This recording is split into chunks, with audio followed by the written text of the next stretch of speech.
Vulnerable sectors naman prioridad sa isinagawang Philsys ID registration sa San Fabian, Pangasinan. Para sa detalye ng balitang yan, kasama natin Idol Neil Muyano. 104.7 IFM Report.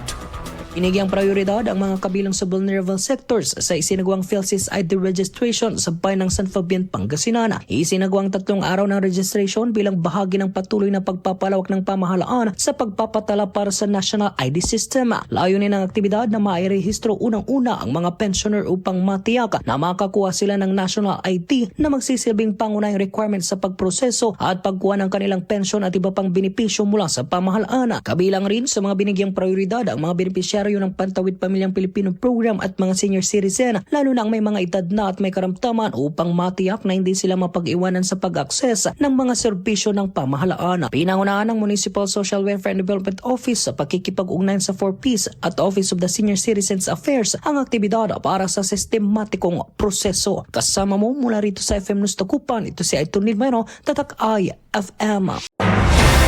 IFM News. IFM News. IFM.